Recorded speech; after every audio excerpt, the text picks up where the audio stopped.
सनातन को तो ये लोग खुद ही खत्म कर रहे हैं। जितना इन्होंने सनातन को खत्म किया, जितना इन्होंने मंदिरों को तोड़ा, जितना इन्होंने मंदिरों को बर्बाद किया, जितना इन्होंने हिंदू आस्थाओं के साथ खेला, इतना किसी पार्टी ने।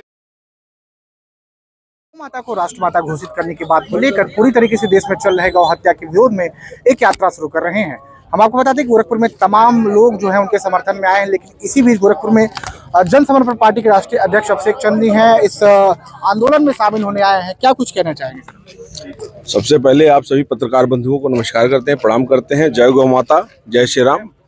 भाइयों, आज 250 करोड़ रुपए का चंदा जो है पॉलिटिकल पार्टियों द्वारा गाय काटने वाली कंपनी से लिया जाता है, और उसके अगेंस्ट में शंकराचार्य जी ने आज जो है 81 दिन का 81 डेज का जो है परिक्रमा जो है पूरे उत्तर प्रदेश में कर रहे हैं। और उसमें आज वर्तमान की कोई पार्टी यहाँ पे गौ हत्या के विरोध में यहाँ पे नहीं आ रही है। केवल और केवल जन समर्पण पार्टी इनके साथ यहाँ भी खड़ी, और पूरे के पूरे 403 विधानसभा चलने का कार्य जन समर्पण पार्टी करने वाली है।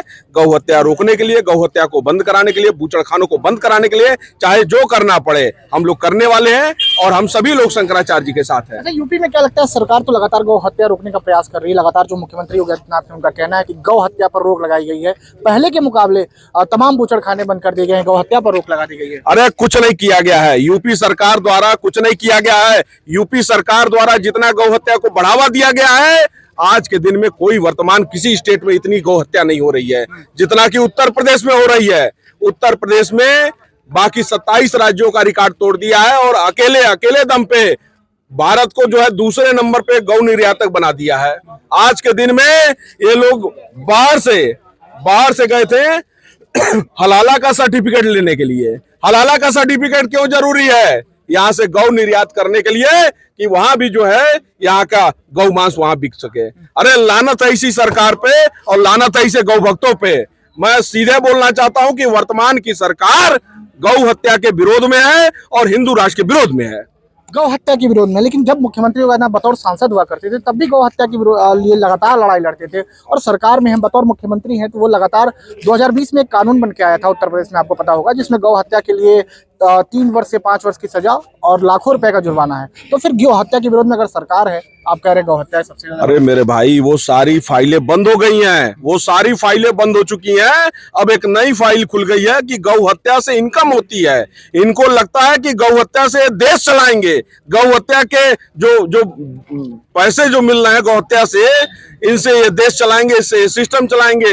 वो फाइलें बंद हो गई हैं, और अब जरूरी है कि सभी गौ भक्त जो है इनके खिलाफ इकट्ठा हो। इन्होंने राम को चूस लिया है, अब ये अम्बेडकर को चूसने की तैयारी कर रहे हैं। उनको मैं जवाब देना चाहता हूं, उस दोगली सरकार को जवाब देना चाहता हूं कि होश में आ जाओ, तुमको रिप्लेस करने के लिए जन समर्पण पार्टी आ गई है। और मैं सभी राम भक्तों को, गौ भक्तों को बोलता हूं कि जन समर्पण पार्टी में आइए, आपका स्वागत है। अपना जमीन मत बेचिए। और महाराज जी एक बड़ी जो तमाम विधानसभा क्षेत्रों में जाएंगे और गौ रक्षा के लिए, गौ को राष्ट्रमाता बनाने के लिए एक बड़ी संदेश देंगे, तो क्या लगता है कि इससे चुनावी असर भी कुछ देखने को मिलेगा 27 में? बिल्कुल बदलना जरूरी है। हम कर रहे हैं, ये पूरा आंधी तूफान मचाने से क्या फायदा कि जब आपकी उंगली वो बटन ही ना दबाए जिससे गौ हत्या रुके। आप वर्तमान की 10 पार्टियों का नाम लिख के दे दीजिए जो 10 के 10 विरोधी हैं। गौ हत्या की बात सभी लोग करेंगे, लेकिन उसको लागू कोई नहीं करेगा। सपा की सरकार भी थी, भाजपा की भी सरकार है, बसपा की भी थी, अन्य कांग्रेस की सरकार थी। सभी जनता ने सबको मौका दिया, लेकिन किसी ने भी गौ हत्या को बंद नहीं कराया, हिंदू राष्ट्र को लागू नहीं किया। ये जन समर्पण पार्टी है मेरे भाइयों। ये पहला मुद्दा ही देखिए हिंदू राष्ट्र का है, और गौ माता को राष्ट्रीय माता घोषित कराने का मुद्दा है। हम लोग संकल्पित हैं और क्लियर हैं, और वर्तमान में सरकार बनते ही सबसे पहले इसे लागू करेंगे। ये पहले दिन ही होने वाला है। अच्छा, पश्चिम बंगाल की बड़ा, आप गौ हत्या और सनातन धर्म की बात करें तो गोरखपुर से ही सांसद रवि किशन है, उन्होंने पश्चिम बंगाल में एक जनसभा में कहा था कि अगली बार बीजेपी नहीं आए तो पश्चिम बंगाल में सनातन को तो ये लोग खुद ही खत्म कर रहे हैं। जितना इन्होंने सनातन को खत्म किया, जितना इन्होंने मंदिरों को तोड़ा, जितना इन्होंने मंदिरों को बर्बाद किया, जितना इन्होंने हिंदू आस्थाओं के साथ खेला, इतना किसी पार्टी ने नहीं डैमेज किया था जितना इन्होंने सनातन को डैमेज किया है। तो लगता है क्या कि अब जो ये महाराज जी ये जो बदलाव की जरूरत है, और मैं समस्त हिंदुत्व सनातन के प्रेमियों से और सभी हिंदू शेरों से बोलना चाहता हूं कि अब इनको रिप्लेस करने की जरूरत है। हमारे साथ थे जनसमर्पण पार्टी के राष्ट्रीय अध्यक्ष अभिषेक चंद्र, जिनका कहना था कि आज जो यात्रा महाराज यानी महाराज अमृतेश्वरानंद ने निकाल रहे हैं, उसको लेकर उन्होंने कहा है कि सरकार जो है वो गौ हत्या और हिंदू राष्ट्र के विरोध में है और फिलहाल जो भी फाइलें थी वो फाइलें सिर्फ और सिर्फ कानून के रूप में होकर बंद हो चुकी है।